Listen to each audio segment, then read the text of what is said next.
immature move that probably could have ended with my blood on his fingertips. He'd been that angry.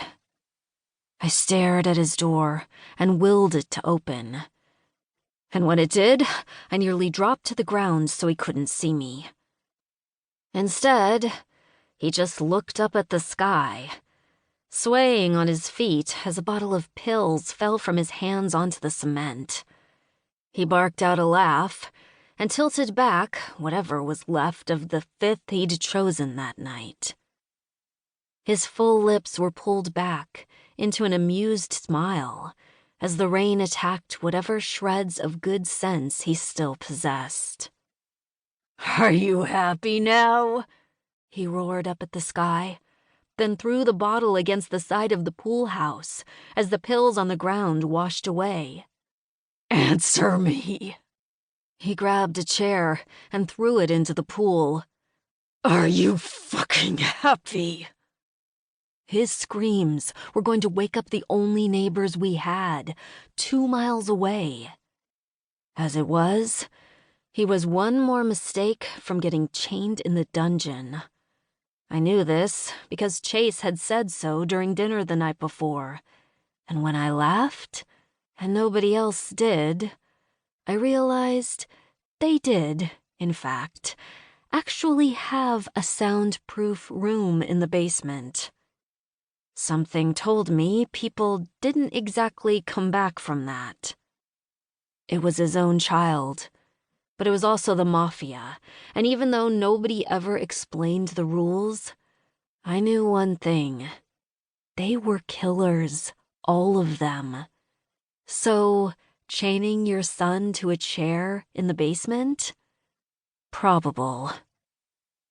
I hesitated for a minute, but when he grabbed another chair and threw it, I snatched my sweatshirt, told myself that I'd faced angry before and knew how to calm it, and ran down the stairs and out the kitchen door.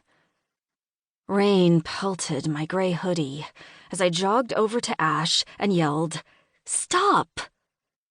He was holding the chair midair as he turned to me, his icy blue eyes void of all emotion.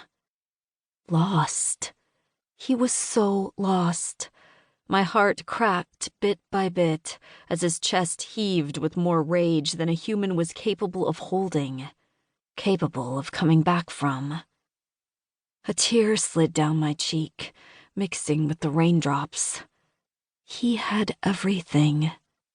And yet, he focused on the one thing he had lost. I didn't want to judge his mourning, but that's not what this was. This was devastation, pure and simple. This was carnage in its rarest form. This was death while still living. A damned purgatory I wasn't sure anyone would come back from, especially since he chose to punish himself because he was left behind. And Claire, in heaven with their unborn child. "Go away," he said through clenched teeth. But at least he lowered the chair to the ground. I took a deep breath and then a step forward. "You're drunk and, from the looks of the pills you spilled, high. Just sleep it off, Ash." "Why the fuck does everyone suggest I sleep it off? Like I could just go to bed, close my eyes, and when I wake up in a blanket of fucking sunshine, I'll have her back? I'll have our baby back? That's not how life works, Claire."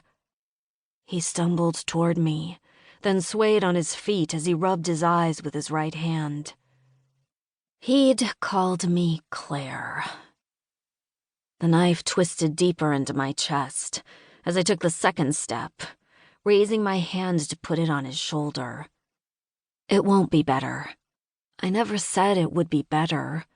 I just think it's best that you go inside so you don't die from pneumonia or force your dad's hand any more than you already have." He flinched a bit. He worshipped his dad. To keep listening to this audiobook, I've left you a link in the description so you can do it, at no cost thanks to Audible's 30-day free trial.